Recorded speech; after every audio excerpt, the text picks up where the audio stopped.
Bienvenidos a Milenio Mercados en Perspectiva, aquí como todas las semanas. Ahora está con nosotros James Salazar, que es el subdirector de Estudios Económicos de Cibanco, y su servidor Manuel Somoza, para platicar de temas económico-financieros en México y en el mundo. Y como siempre, empezamos repasando qué fue lo más importante que sucedió en las bolsas alrededor del planeta. Y les diría que a diferencia de las 2 o 3 semanas anteriores, donde lo único que habíamos traído eran malas noticias, no, en la semana que termina los números de las bolsas son bastante buenos. El Nikkei en Japón es el índice más importante, subió 2% en la semana, la bolsa de Shanghai 2.37%, en la eurozona el crecimiento fue del 1.09%. Los 3 índices de Nueva York, todos crecen. El Dow Jones más 1.46%, Standard & Poor's 2.09% y Nasdaq prácticamente 2%. La bolsa mexicana es la que menos crece, pero bueno, finalmente son números negros, 0.86%. El peso le gana en 0.35% al dólar y el euro también se revalúa en 0.87 con respecto al propio dólar, motivado principalmente por la decisión del Banco Central Europeo.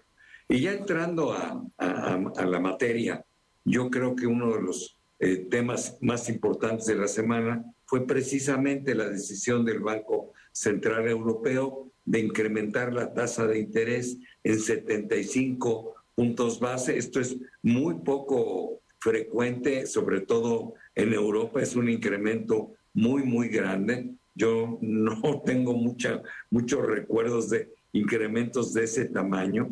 Finalmente es algo que era muy necesario porque la inflación en Europa viene muy fuerte, quizá más fuerte todavía que lo que estamos viendo en este lado del mundo, y por eso pues la reacción del Banco Central Europeo. Me gustaría preguntarle a James cómo vio él la reunión del Banco Central Europeo y en relación a lo que dice Powell.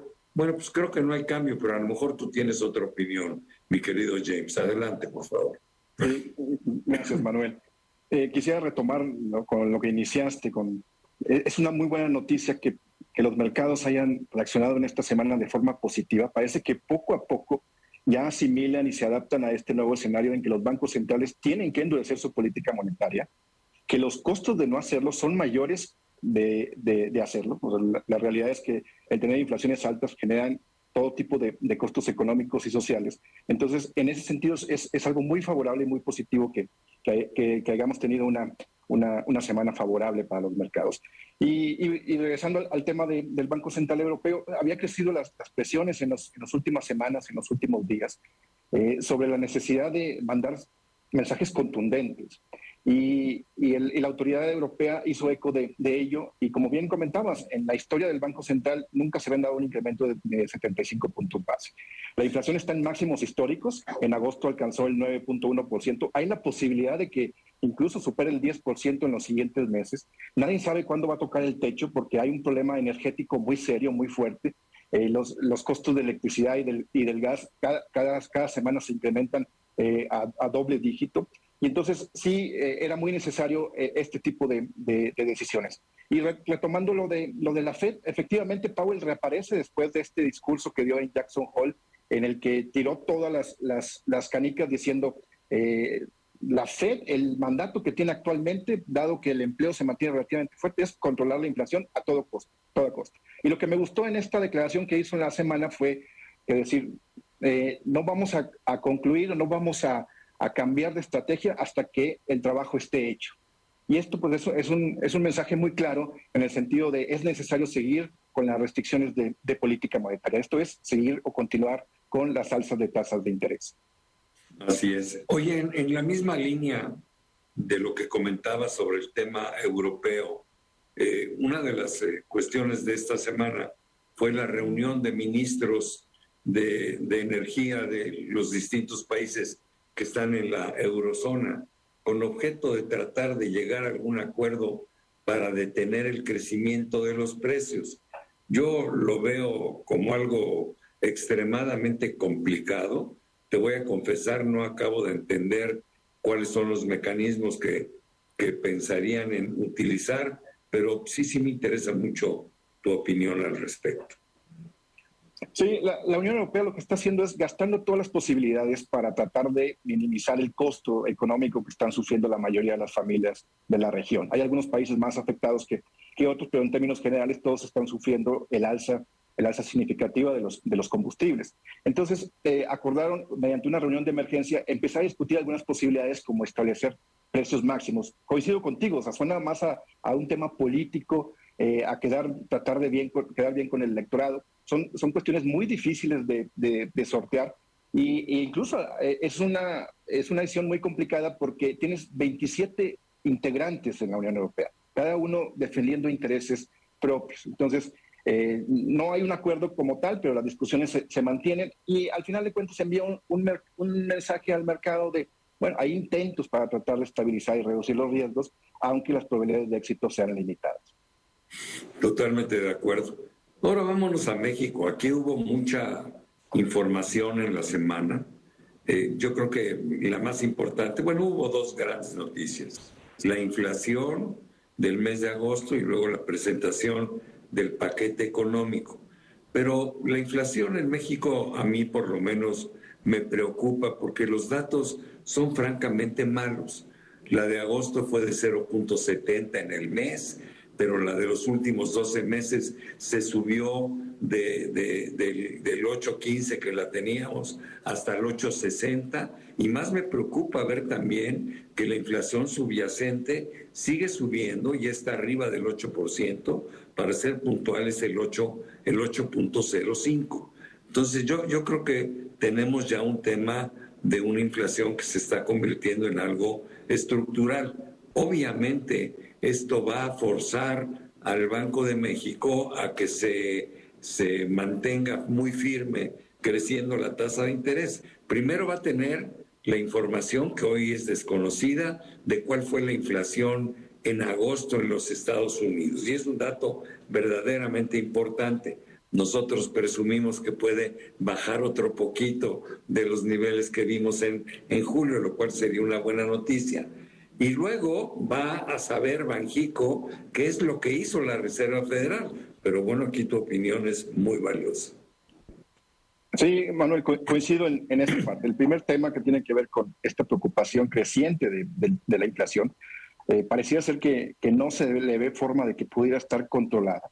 Aunque la mayoría de los analistas tenemos que hay la posibilidad de que se pueda alcanzar un techo, ahora sí, digo, porque esto lo hemos estado escuchando y diciendo en infinidad de ocasiones a lo largo del año, en septiembre, o sea, hay posibilidades de que septiembre sea el techo, pero es un techo muy alto, a lo mejor alrededor de 8.80, 8.90, y que empiece a converger o a bajar un poco en términos anuales y cerrar el año alrededor de 8.40. El problema es que, como bien lo dices, el rubro subyacente, que es aquel que excluye los bienes volátiles y que es el que es más complicado de contener y de controlar, parece que hay un contagio de precios generalizado. Entonces, esto dificulta cualquier tarea. Incluso las preocupaciones han llegado hasta presidencia. Es probable que el presidente López Obrador anuncie pronto un nuevo PASIC, el PASIC 2.0, que sabemos que no ha funcionado prácticamente de nada o muy poco, excepto por el tema de los estímulos a la gasolina. Entonces, habría que ver qué sucede, pero el mensaje es muy claro. Nadie está contento y todo el mundo estamos preocupados por el tema de la inflación. Y sí, las implicaciones que tiene en materia de política monetaria para el Banco de México, yo coincido contigo. Debería ser muy claro, 75 puntos base. Estos niveles no te dan para bajar menos. El problema que dices es que si la FED en su reunión del 21 de septiembre, que es una semana, un día antes que Banxico, sube menos, sube 50 puntos base, y hay probabilidades, por lo que dices, que la inflación se pueda moderar en agosto, la FED podría tener margen de reducir, en lugar de 3/4 de punto a medio. Entonces, aumentan las probabilidades de que Banxico haga una política espejo.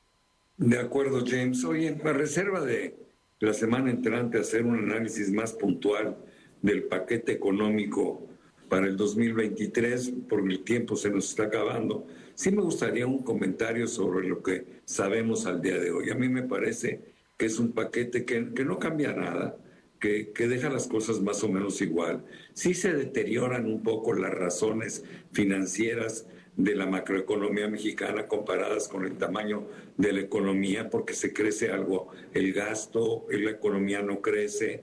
Creo que tiene una parte este paquete que es demasiado optimista. Yo no veo cómo el año entrante vamos a crecer al 3%. Claro, ellos hablan de un rango que es del 1,2 al 3. Bueno, pues yo me quedaría más con el 1,5 que con el 3%. También creo que es un poco optimista su expectativa de inflación. Simplemente pusieron la que Banco de México tiene, pero ¿tú cómo lo encuentras?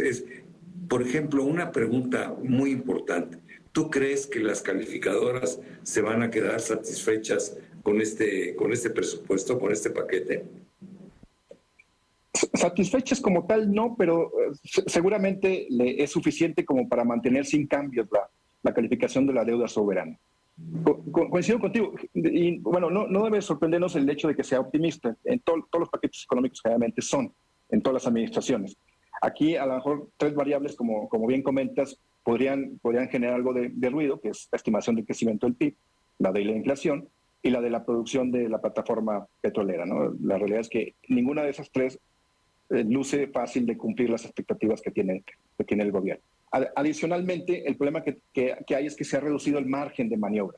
Y como el presidente tiene un compromiso muy puntual con sus programas sociales y de infraestructura, el gasto para otro tipo de actividades o de proyectos es muy bajo. E incluso con los incrementos en recursos para pensiones y para el costo de la deuda, te reduce todavía más el margen de utilización de ellos. Entonces, yo creo que como bien dices, no cambia la situación que teníamos y sería suficiente para que las agencias calificadoras nos mantengan donde nos tienen actualmente.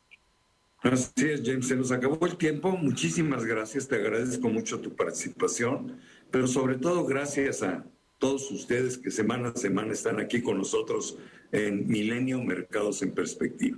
Nos vemos la próxima semana. Gracias.